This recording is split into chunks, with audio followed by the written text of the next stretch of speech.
noriu ir iš karto keltis į kitą diskusiją, kokia žmogaus teisių vieta Lietuvos politikoje. We are going to start another discussion about human rights in Lithuanian policy.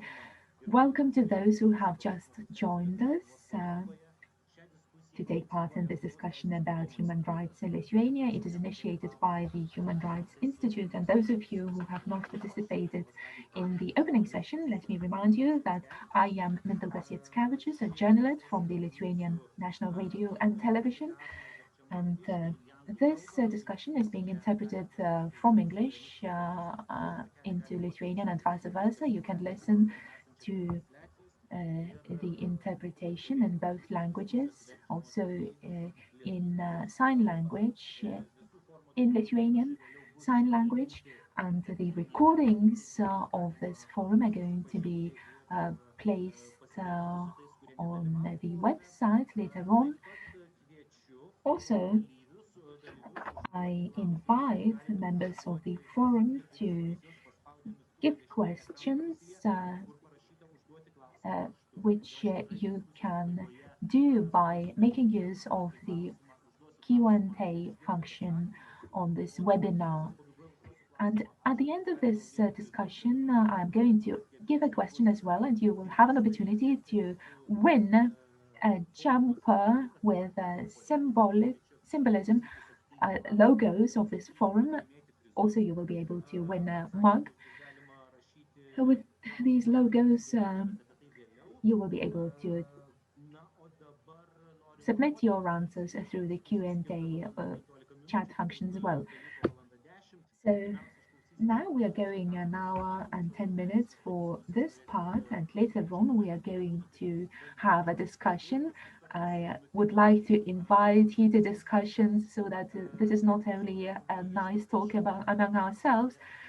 And I would also like to note that this year we are having the 70th anniversary since the signing of the Universal Human Rights, and this is one of the most progressive covenants in the area of human rights. And I'd like to invite you to discuss about the implementation of these international obligations in various areas of human rights. And now let me introduce the members of the discussions. Mr. Tomas Vytautas Raskevičius, the chairman of the Parliamentary Committee on Human Rights. We will also have Monika Navickienė, member of the Parliament, and tomorrow she will become a Minister of Social Affairs and Labour. Also, Vytautas Valentinavičius, head of the Human Rights Bureau in the Parliament. Hello, Vytautas.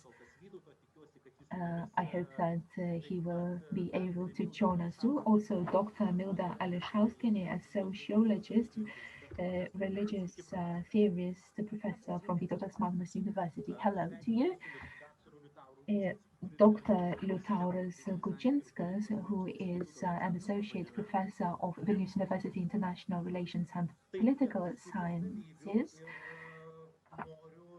Now, let me start, and I'd like to give the floor to Professor Ališauskienė. How does Lithuania stand in the field of implementation of international obligations of the Convention of Human Rights?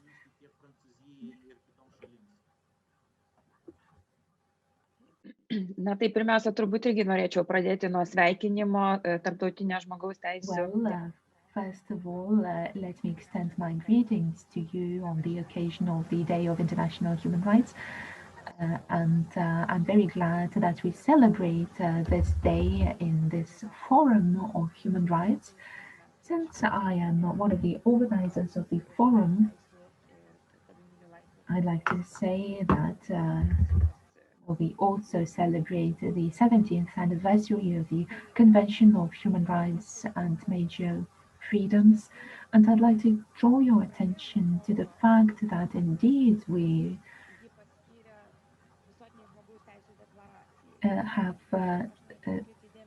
started organizing this forum by dedicating it to the Declaration of Universal Rights. And I'd like to draw this distinction between convention and declaration. When we speak about convention, we speak about the agreement to act.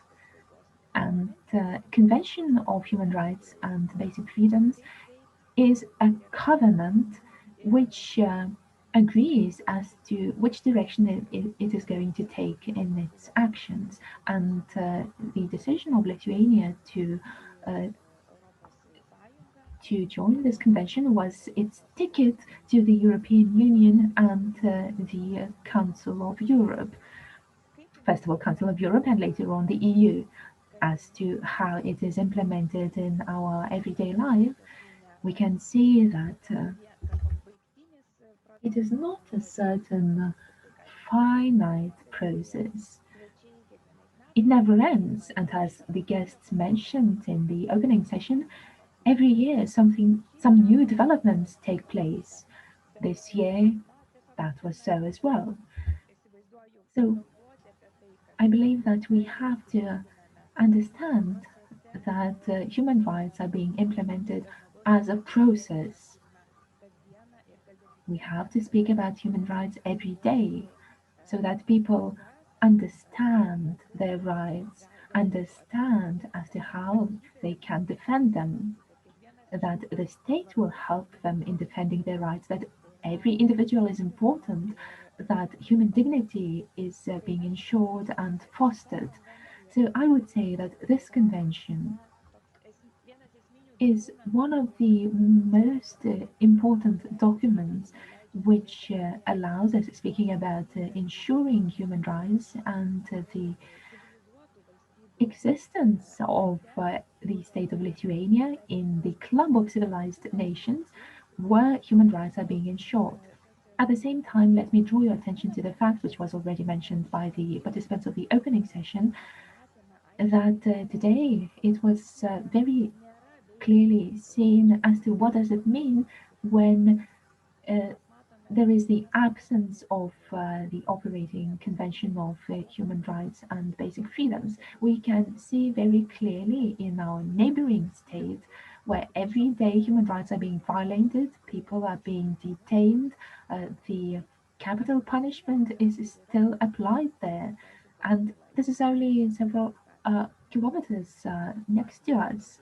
And it very grossly demonstrates what does it mean when such a convention is not applied there. Thank you. Now I'd like to address Vytautas Raskevičius.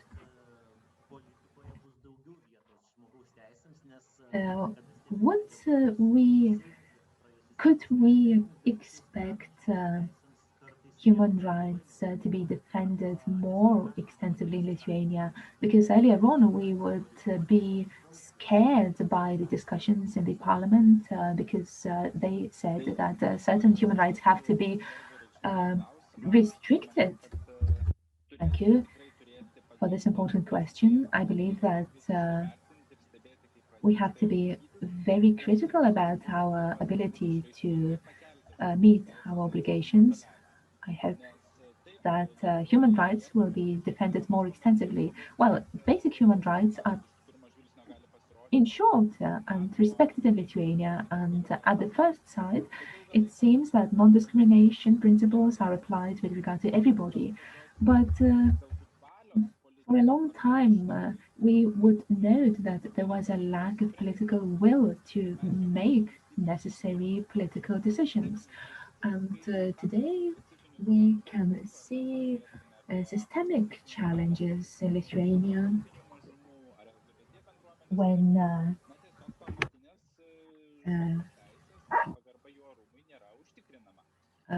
basic human rights, respect to human dignity is not being ensured. We would hear various discussions, various opinions there, but we can see that a certain critical mass is being formed in Lithuania, which understands that our state would need to function with regard to everybody with their specific needs. So my expectation is that we will be able to do this, and we will see a certain breakthrough, but we will have to work hard. this is not something to be taken for granted. And we saw many pledges in political party programs in the area of human rights, but when the time comes to implement them, we see a certain lack of political will to make them true. Despite the fact that I am a member of the governing coalition, I can say very sincerely that I see a lack of principled directions to act in the area of human rights, although there are certain hints there. Well, in the government program, we do not see topics related to violence with regard to gender equality. We can only see a focus on violence with regard to women. So to conclude,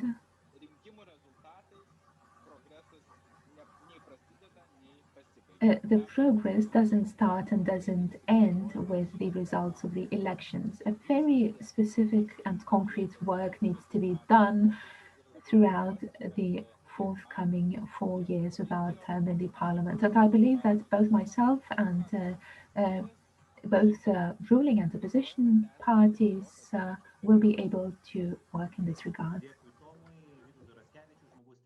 Žmogaus teisų komiteto pirmininkas, o dabar Liutauras Gudžinskas, universiteto dėstytojas, mokslininkas, tuo pat metu irgi ėjęs į politiką, kuriam politika artima ne tik iš vadovėlių, tačiau ir iš praktinės veiklos. Liutaurai, žodis jums ir iš tiesų, kaip turbūt teisingai pastebėjo Tomas, kad neprasideda žmogaus teisės ir nesibaigia vien tai, kad išrinkti tam tikri žmonės į Seimą ir, kaip matome, ir vyriausybės programą. Mr. Gudžinskas, who is going to speak today, lacks some aspects in policy making, especially in domestic violence area, in gender area.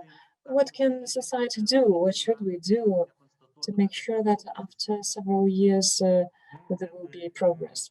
Thank you for the opportunity to take part in this respected event on the occasion of the 70th anniversary of the European Convention on Fundamental Rights and Freedoms. Welcome. Congratulations, everyone. When I hear the word human rights, I come to think about the situation of democracy in our country, because democracy is the fundamental precondition for human rights. I take an academic perspective on that because I engage in research. Lithuania, on the one hand, can be compared to other countries in Eastern Europe and worldwide. Democracy stands a test now.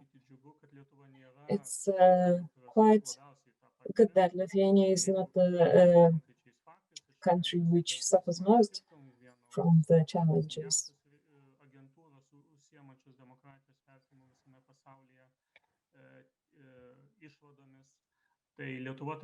Research demonstrates that out of 130 countries in the world, Lithuania is on the third wave of democratization. And we are in the 5 top leaders of, alongside Estonians, Taiwan, Czech Republic, and Uruguay. However, this is not a good idea to stop working at this point. For 4 years now already, we've been working, and let's take the policy of the previous political majority on human rights and democracy. It was loud and clear that they were not always led by democratic ideals. We have preserved the key democratic institutions, I mean the elections and freedom of media and independence of the courts. However, sometimes we lack the willpower to seek for more.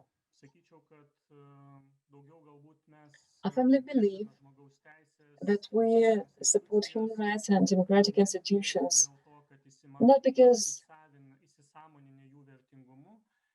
of our awareness of their necessity, but rather because we see it as a strategy to defend ourselves from the Eastern countries and to orient ourselves to the West. So there's no real awareness, no real engagement, no real political will. There's a lack of that.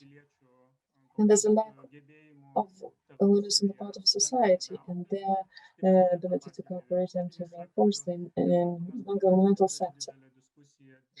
We need a debate on public space and the infrastructure of public services. But I believe that the government will have the main challenge to change the status quo. We don't fund public services a lot, and on the other hand, these are the services that support discrimination of various forms. So this was it from me. Thank you, Liutauras, Gudžinskas. Before I give the floor to Mr. Valentinavičius, I would like to ask participants in the session to put forward questions. There's a special header there where you can put forward questions. And I give the floor to Vytautas Valentinavičius, Head of Human Rights Bureau of the Seimas Ombudsman Office. Human rights in the Lithuanian political system. What do you think about that? What's your take? Good morning, ladies and gentlemen. I do agree with my former colleague Tomas, with whom we used to work on LGBT rights. Human rights need to be raised to a high profile. We need to ensure that human rights enter the political agenda. The political agenda is formed by certain stakeholders. I'm happy that liberals have entered the policy making with certain strategic aims to change the situation in human rights. But when I looked through the government program, I have to agree with Mr. Gudžinskas and Tomas that there's clearly a gap there. Not all of the electorate's hopes will be fulfilled. I have an impression that some human rights issues will get more attention than others. And I believe that human rights, the old take on the human rights, such as social discrimination and provision of social services in the regions, will receive attention. However, L versus Lithuania and other cases, such as implementation of the constitutional court's judgment and access against Lithuania, implementation of the judgment, and partnership law are not mentioned in the government program, even though the government does has priorities, its own priorities, and one of the priority programs doesn't hold human rights at all. However, it's noteworthy that human rights will not enter the political agenda unless efforts are made. We can clearly see the efforts made today. The liberal forces have registered an important amendment on decriminalization for possession of drugs. Well, it's now up to the political forces to agree on taking decisions on human rights issues. on voting on human rights issues and putting words into action.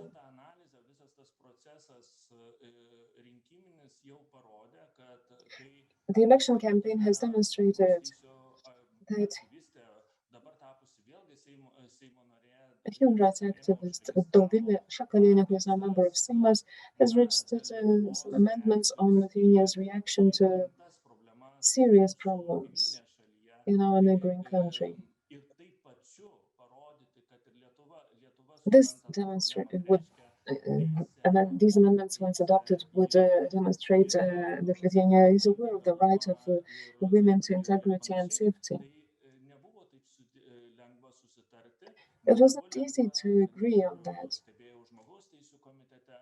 In Human Rights Committee, it was difficult to adopt the necessary decisions on this matter. I believe that we need to evaluate the achievements once they are achieved. Needless to say, liberal powers in the parliament alone will not be sufficient. General agreement on human rights and freedoms will be needed. I'm happy that the government program has a line on implementation of the judgments of the Human Rights Court.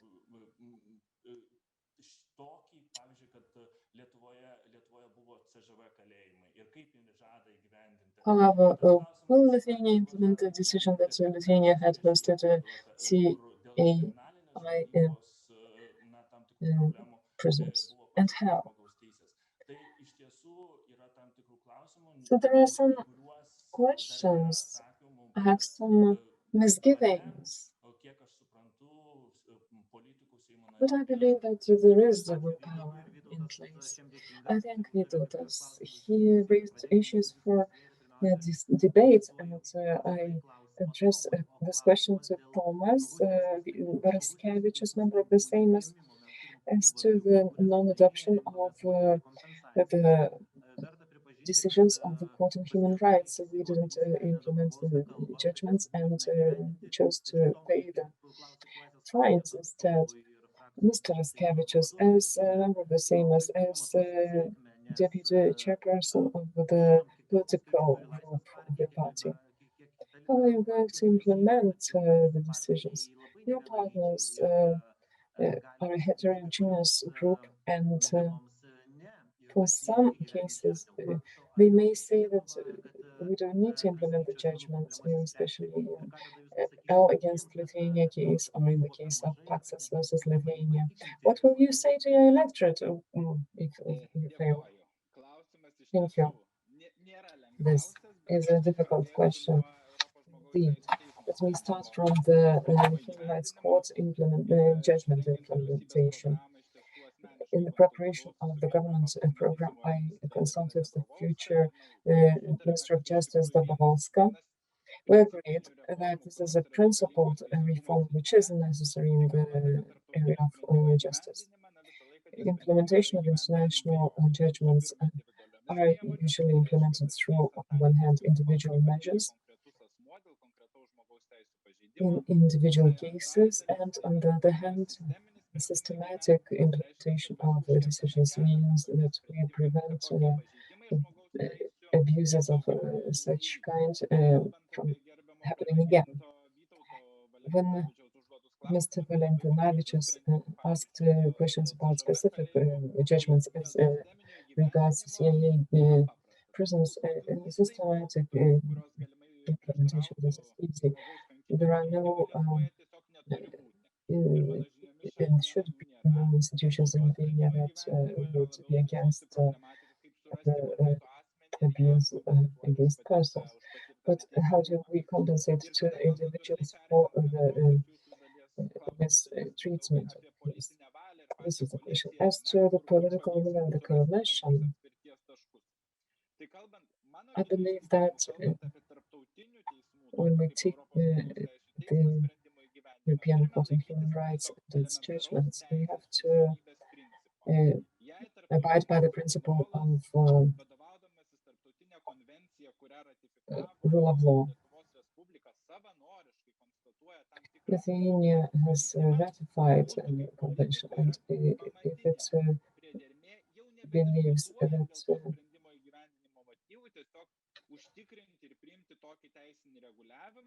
we need to adopt a legal regulation to implement the judgment of the court. This is my pragmatic position. If we fail to implement the judgment, we fail to agree with the rule of law principle.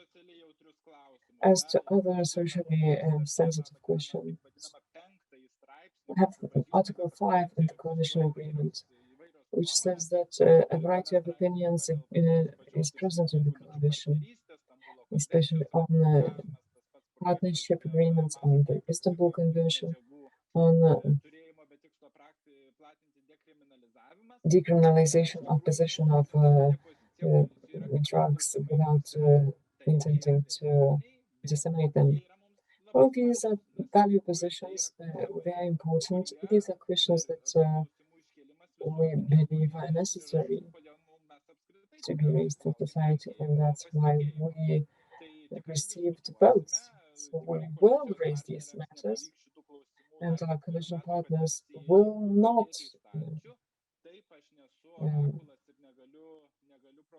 avoid debates on that. I don't know the result of those debates, but they will exist. The small coalition partners will adhere to a principled position as a cementing one, and a position that helps to maintain the coalition. Thank you.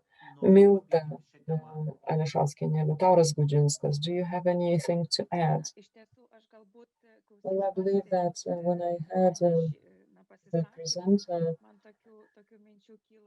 I thought that, you know, I looked through the programs of the parties and I thought, okay, we're looking for human rights, but when we look at the programs, they're impossible to implement without human rights. We speak about human rights a lot, but we fail to recognize human rights when recognition is needed. Just as Mr. Gudžinskas said, liberal democracy is impossible without human rights. What quality of democracy would we have if human rights were not implemented? These are inseparable questions, and we have them. When we see party programs, when they speak about the increase of salaries on housing policy and other areas, everything is related to human rights. It's just that they are named as human rights issues. Why don't we want to speak about human rights issues in this and still speak about matters which are related to human rights? In party programs, I find positions which are clearly related to sustainable development goals, which are also grounded in human rights. We have, in fact, human rights, but we're not talking about and not articulating these matters. This year, as we've seen in this year's political campaign, human rights were clearly articulated. And Tomas was one of the party's participants who articulated the human rights in the public discourse. And in this regard, this is something new in Lithuania. But human rights did exist in the political agenda. It's just that, you know, we need to speak about human rights in a comprehensive manner. Not all the human rights are somehow receiving attention and coverage. If we speak about social human rights, they are implemented, but then civil rights are not fully implemented in some cases. So I believe that we need to focus. We are in a process as a state and as a country. We are moving towards a comprehensive implementation of human rights and clear articulation of human rights in the public discourse.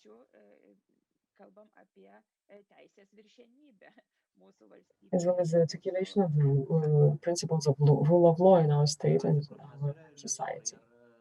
Thank you, Professor. Liutauras, Gudžinskas, do you have any comments? I'm very happy to see in the government program the will to implement the court judgments of the Court of Human Rights. But in Lithuania, we have 20 to 30 judgments of the Constitutional Court which have not been implemented so far. This demonstrates the lack of quality of our democracy and problems of our decision-making. If we are to talk about the Constitutional Court and the Court of Human Rights and the implementation of the judgments, political will of various parties and agreement between the parties is important. We have the governing majority, but it's fragile and heterogeneous. More consolidation with other political parties is needed. In regard to what Milda Ališauskienė has said, I believe that we have human rights and the implementation of human rights is not just the responsibility of the governing majority. We have to seek for consensus in society. As long as society lacks agreement on these issues, I believe the politicians will simply follow suit.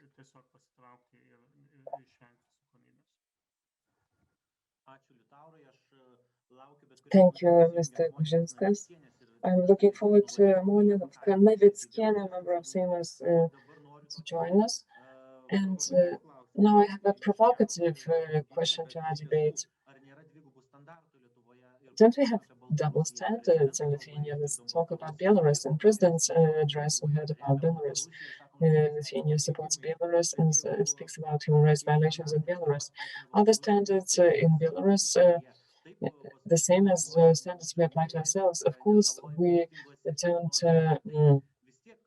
beat up people, but we have violations of human rights. We condemn the events in Belarus, however, we have also got some violations of human rights in Lithuania. Of course, the scale is different, but violations are violations. The disabled cannot learn, for instance, as the LRT television has demonstrated.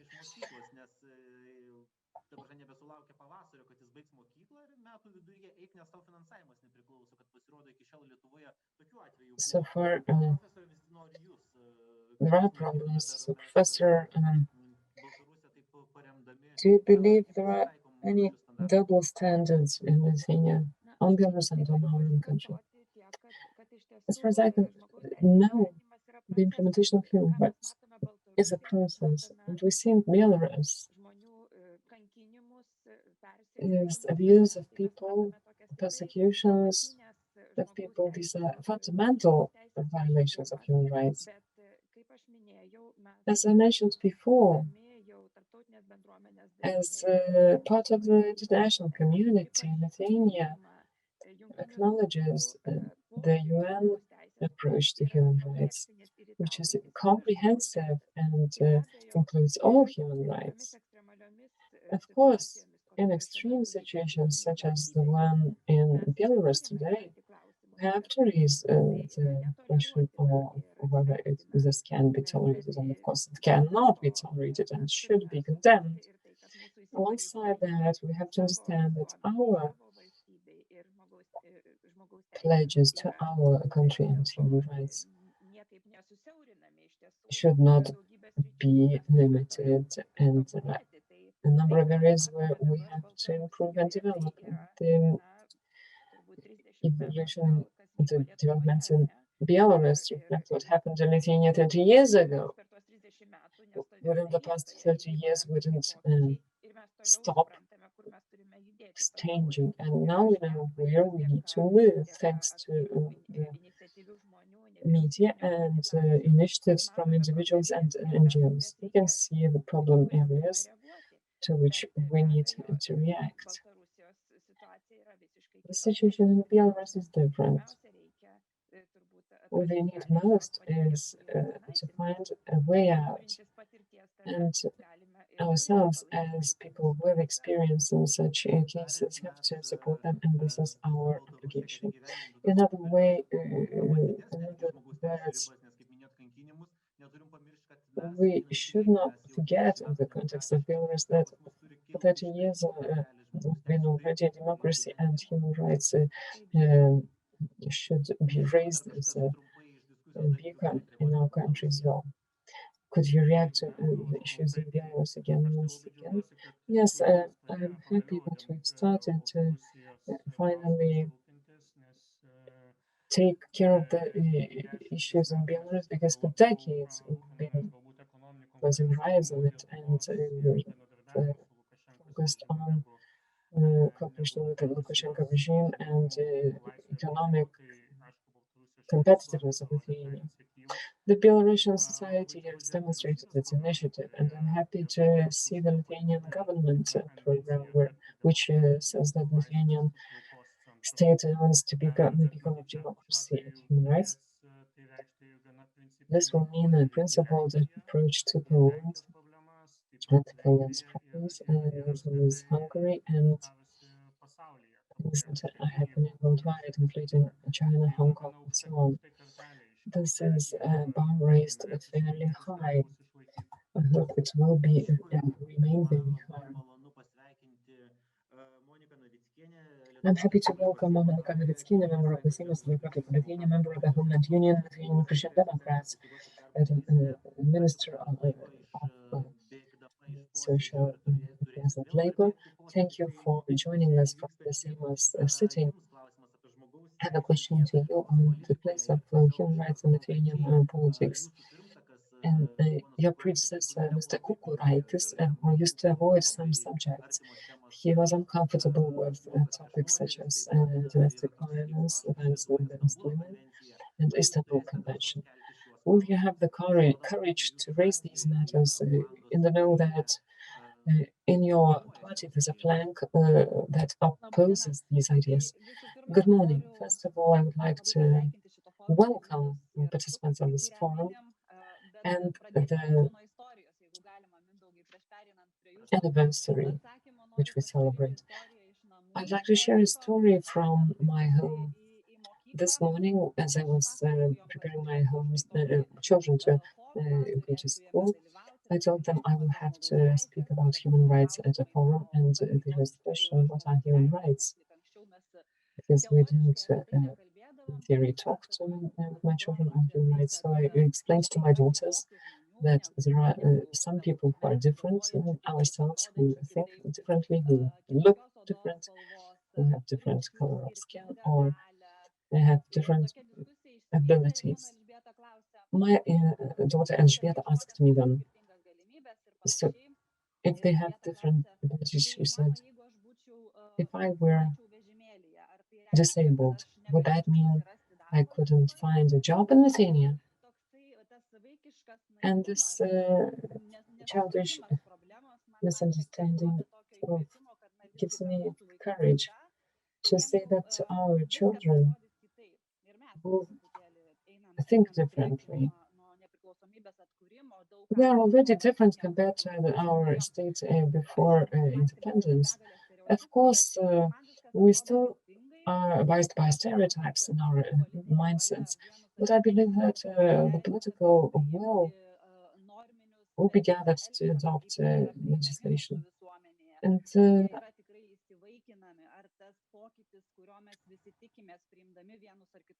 when we adopt decisions, this is not enough.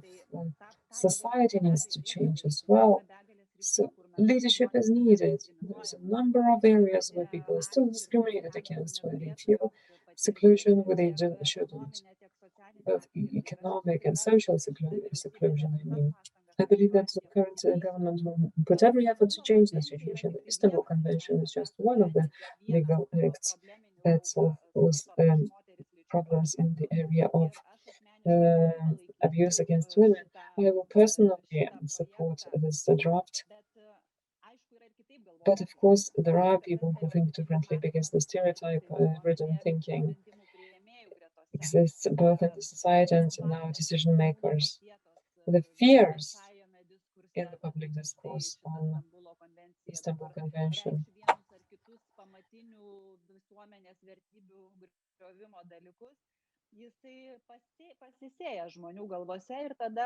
are alive in people's heads and minds, and then it's quite difficult to reach a rational conclusion. I believe that we need to be open-minded. We have many good goals. We need to find agreement so that our solutions are realistic and implemented in the way they're written down in legislation. I don't know if I've answered fully to your question, but I will have the courage and political will. This is not just about courage, I believe, but I will also have a challenge to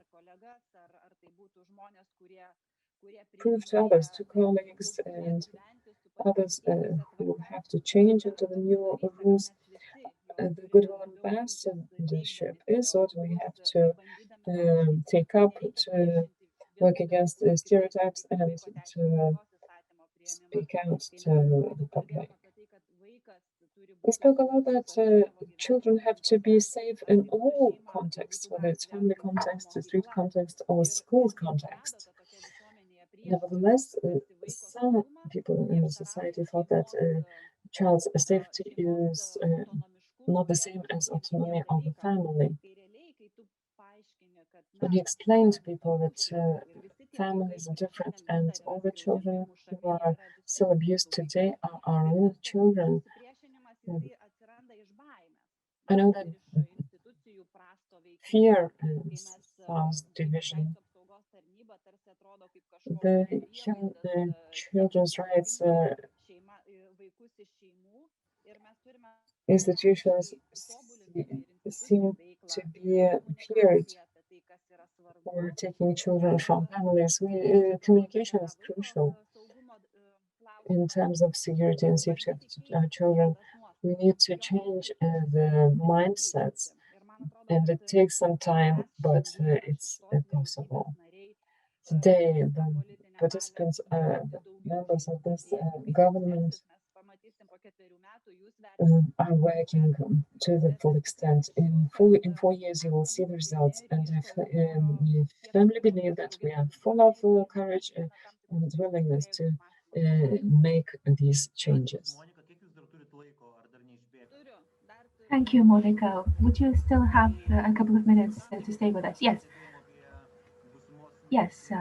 So maybe the participants would have questions to Monika, who is going to take office as Minister of Social Affairs and Labour as of the day after tomorrow, because this ministry is related to human rights and protection of human rights.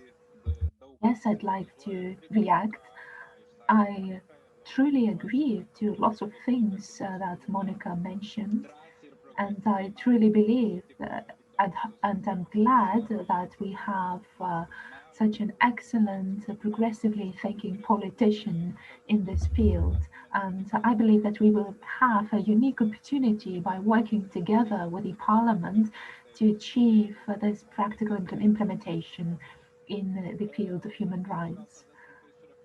And I'd like to briefly reflect on the critical remarks that we've made on the government program and certain aspects there. We have to bear in mind that the government program draws certain guidelines, and I believe that violence on the basis of gender has to be mentioned in the text of the government program. And this is a concrete task for the politicians and members of the new cabinet to include the necessary measures in consultation with NGOs into the action plan of the government program in order to meet the needs of the society. Thank you. If I may, I would also like to react. I'm glad to hear that it is clearly said as to what is going to be done specifically. I believe that, this would be also as a wish, that indeed we have people with various opinions in our society. In the parliament, similarly, there are people with different beliefs, diverse beliefs, but we still have to bear in mind that there is a change, a generational change, changes in education. People also travel extensively, and we can see this diversity in our society, but it is highly important to see political leadership. And this political leadership, especially in the field of human rights, sometimes seems to forget that it is Lithuania's obligation, while being part of the international community, to respect human rights. And this is a necessity, and these discussions could move up to that level of practical implementation of those documents, meeting Lithuania's obligations. Bearing in mind that Lithuania is part of the international community, and also it needs to ensure human rights, welfare, create trust in institutions. So I would wish that international legal acts and obligations in the field of human rights should be not left aside, while such topics as violence, tackling of violence is being dealt with. When we read this convention with the students, we can see an excellent guide in it in tackling violence. But when we listen to discussions in the public sphere, we either think that nobody has read those documents or not read them extensively well, or that some other, well, other nonsensical things come to our heads. So on the one hand, these legal acts are part of our obligations, while on the other hand, implementation of legal acts is impossible without the assistance of international community, which is extended to national governments in attaining these objectives. So this would be my wish to the new incoming government and all of us, so that we understand that the international community is our ally in the implementation of human rights. Thank you, Milda. I remember that the Istanbul Convention, and there was a discussion that this was the mistranslation as regards the translation of certain terminology, and the blame was put on the translators. So I also have another question to Monika. We've discussed Belarus earlier on, while the matter of Poland is also important. Discussions took place about safe abortions and other matters, and the member of the parliament, Jackevičius, failed to draw the attention of other MPs to these problems in Poland, because other MPs thought that we should not unnerve our close neighbor, we should preserve friendly relations. What would you think in this regard? Well, I would not agree to your statement that Mrs. Jackevičius failed to draw the attention to the problems in Poland. There was another problem there. The draft resolution presented by her had a lot of political controversies there, and it was very important to find certain general consensus in the Parliamentary Committee on Foreign Affairs. So let's leave aside the matter of that specific resolution. The discussion is going on. Still, we have also an alternative draft which draws attention to specific things without trying to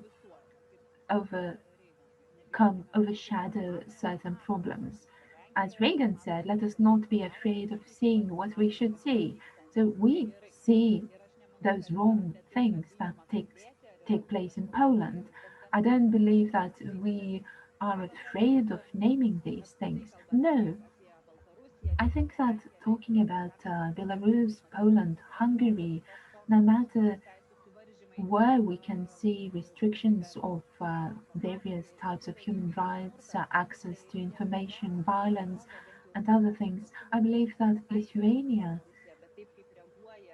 in its reaction to the situation in Belarus with regard to human rights, is a leader in the European Union. We are those who extend our hand, both physically, politically, and emotionally. We try to help those people.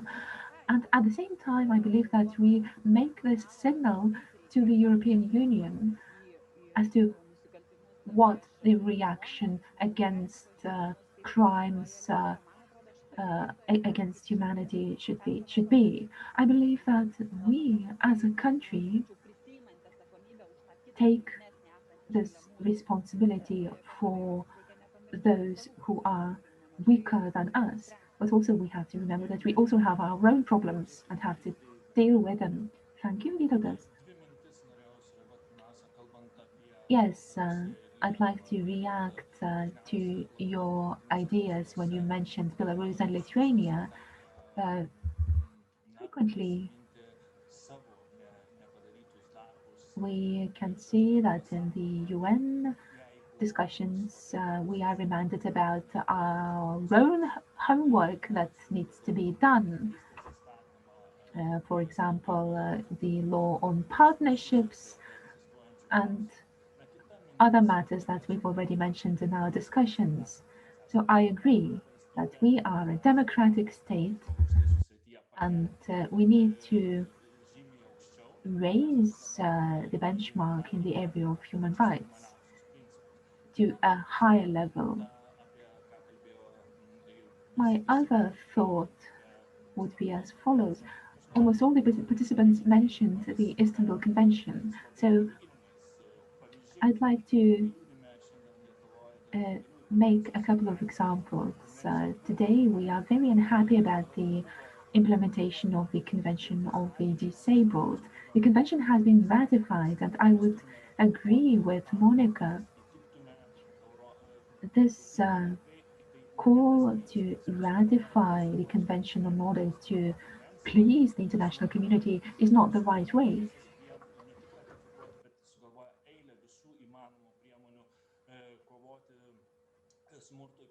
There is a range of measures to fight violence against women and violence on the basis of gender.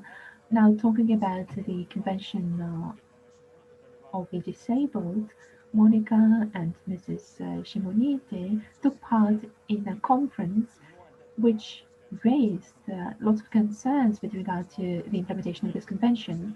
And as Augustinas Normantas said, we have to move towards implementation of human rights so that all these declarative norms were implemented in practice so that all of us, all the citizens, could make use of our rights in practice. The convention speaks about the individuals with disabilities and the protection of their rights.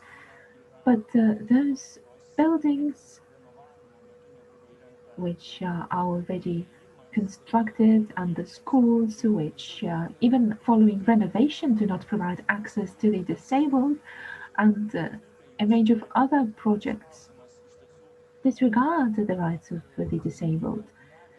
Another thing, persons with disabilities are persons like us. And having a look at all the interdisciplinary topics, we can see that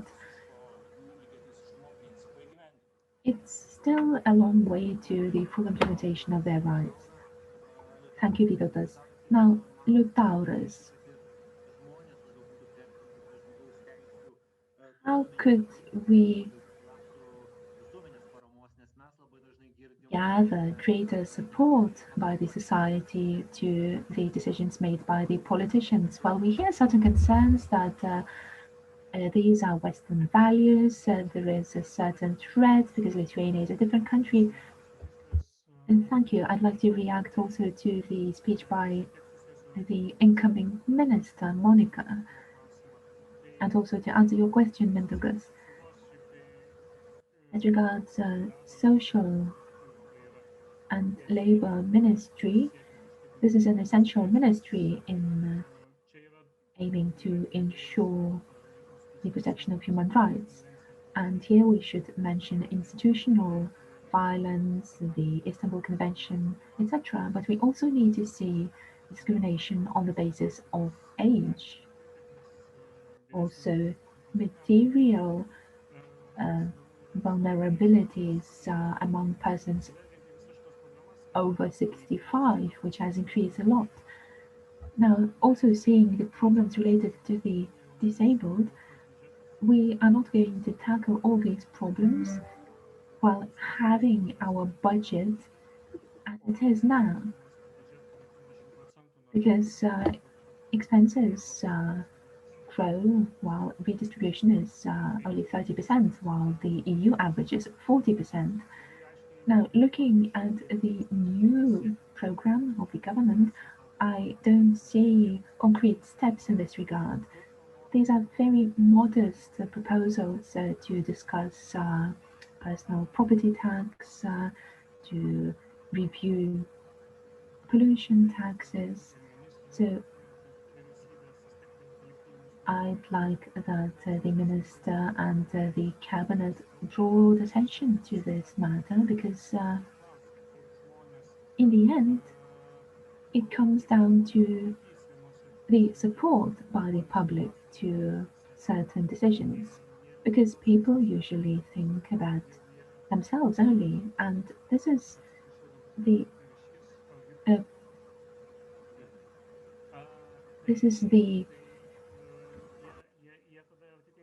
stick by which they measure all the political decisions. This is the conviction that you are forgotten, for example, that you are ignored by the politicians, and while certain minorities receive great respect. Of course, this is not true, but in essence, some common consensus needs to be found. And I believe that this is a matter for all the political parties. How could we increase trust in the entire political system? Otherwise, we will have that opposition from the society, not that constructive. Thank you, Liutauras. I'm also very glad to see some questions in our chat box.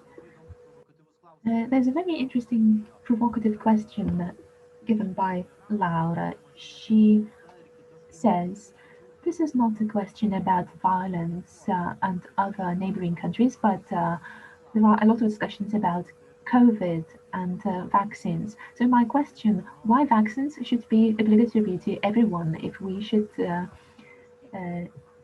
in mind individual autonomy, because each individual lives in a democratic state? Well, I'd like to say that I haven't heard about this compulsory side of vaccination. I believe that it will be voluntary. Would you have another information? Yes, I believe that this is an agreement, a general agreement, that each person has to make up their own mind for themselves. But we should communicate that there are great benefits from vaccination coming. And also, bearing in mind this great risk posed by the pandemic to the society, we should think about ensuring the balance. Of course, it is important to respect individual autonomy, but we also take regard of the needs of the society. We need to be safe. Indeed, a situation might arise when, without vaccination, it would not be possible to travel, enter the airports, but each person will be free to make up their own minds as to the course of action taken. I would also like to add that indeed all the members of the society have human rights, and the right to health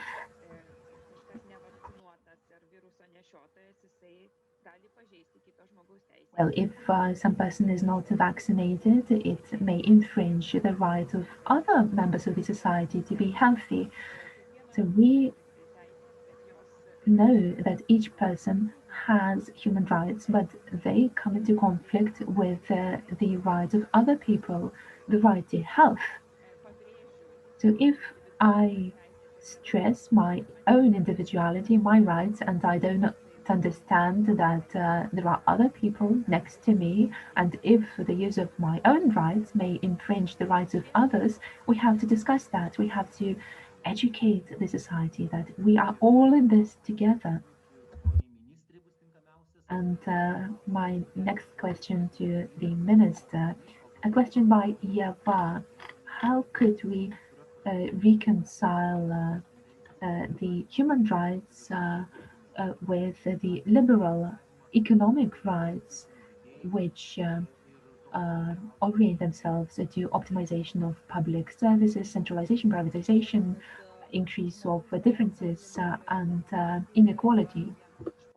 Well, I believe that human rights are among the fundamental rights, fundamental principles. So if we have a right that social rights are more accessible and individualized to the individuals that need them most, then the way we are going to achieve them, either by centralization of control of certain services or leaving that down to delegated functions, there may be various ways to achieve that. And I'm not going to generalize that we're going to have this doctrine of privatization, centralization, etc. I believe that this is not right, so to act in such a way. I believe that looking through the lens of human rights, we need to remember that all these decisions that have to be taken today need to be oriented to meeting individual needs of individuals. And the way it is going to be done, this is the task for the government, for the institutions, and we're going to exercise the political control so that this process is smooth. Now, let me come back to what Liutauras mentioned while talking about discrimination based on age.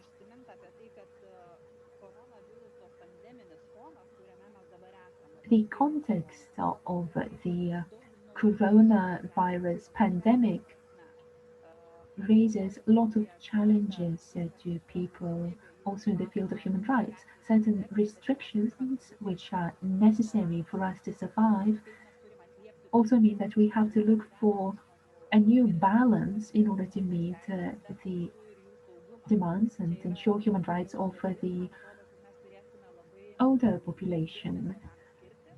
This is a task. We will have to focus on it until we have vaccine and vaccination process to ensure provision of social services, health services, especially those who are at greatest risk of exclusion. Because in the pandemic, they are even more vulnerable. I believe that this is a problematic area where we will have to look for common solutions to meet these challenges. I believe that we will look for them and we will find solutions, but this is a problem still present today. Thank you, Monika Navickienė. And now I'd like to raise a question. You will have an opportunity to win prizes. The first winner will receive a jumper, and runners-up will receive thermal mugs. And the question is given by Human Rights Institute. And now I'm going to give the question, and please register by your name and surname in Q&A function, and you will have an opportunity to provide your answer there. Later on, I'm going to announce the winners. And the question is as follows. What judge represents Lithuania in the Court of Human Rights, in the European Court of Human Rights? So please state the name and surname of the judge that represents Lithuania in the European Court of Human Rights. And now I have the following question for general reflection. There are certain claims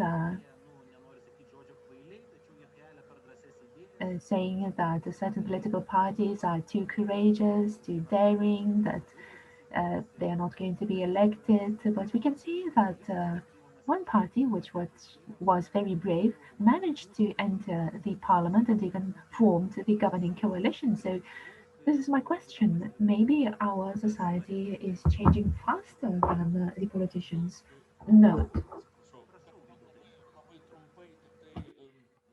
Yes, very briefly, I have a concrete example. In 2010,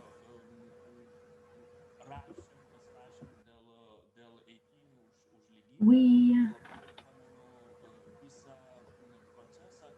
signed permissions for the march, the Pride March, and I remember a decision of the judge reminding the society about the right of the association. And now, 10 years passed, we are very glad that this is a very nice celebration taking place, the march, and we can compare those pictures 10 years ago and now. So this is a very specific example demonstrating that the society has been changing, and the example of the Freedom Party and the Liberal Union, who managed to win elections and draw the majority in the parliament. It means an achievement by the society. The society has grown up, and they want to protect human rights. I would just like to note that the answers are wrong so far. My question is, what is the name and surname of the judge representing Lithuania in the European Court of Human Rights? So far, we have wrong answers. Several minutes left. Professor Ališauskienė, would you like to comment on the change of the society? What do you think? Maybe we should not consider people as stupid as sometimes is heard. Yes, I would agree that the society has been changing, but at the same time, I'd like to note that various opinions are always present among the society. We shouldn't think that the society is going to be homogenic. We have already lived in such a society which had to be homogenic. Human rights is the basis which provides an opportunity for all to have their own beliefs, to create their own identity. And I believe that over these 30 years of independence, we have been moving towards pluralistic society and learning to live together in a pluralistic society while understanding that there are people next to us which have different beliefs. We have to listen to all those different beliefs. All of us have the right to create our own identity in this society. And sometimes the belief by the politicians that the society is homogenic has been shattered this year during the general parliamentary elections, when it was very clearly demonstrated that the society is not homogenic. And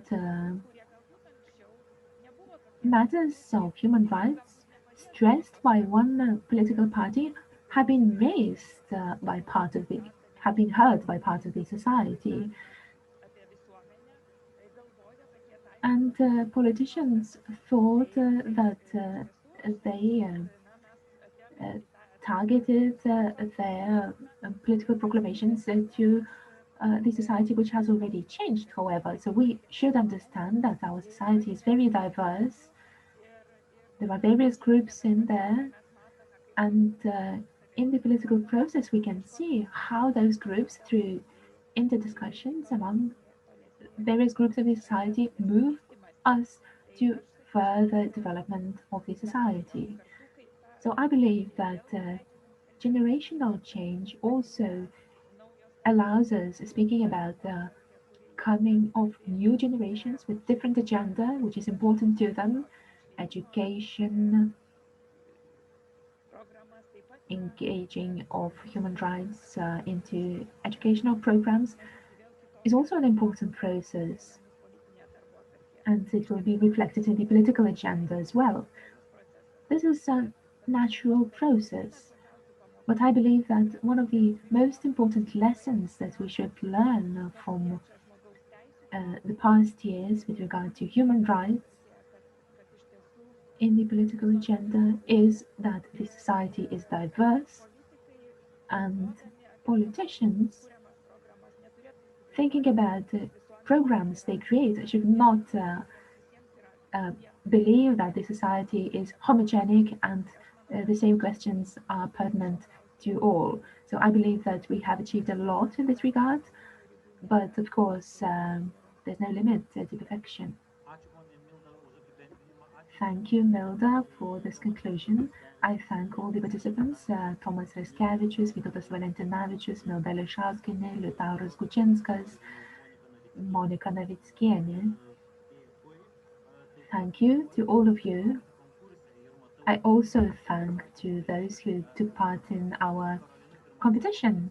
Carolina was first to give the right answer, saying that it is Egidijus Kūris, and also Ieva Drižaitė. So please write to organizers nztf at vdu.lt and you will receive your prize. Thank you all for taking part in this session. Please stay with us because throughout this day we're going to have lots of interesting discussions on various topics. Please follow us on this webinar, and those of you who are not able to see it in real time, we will put recordings on the website.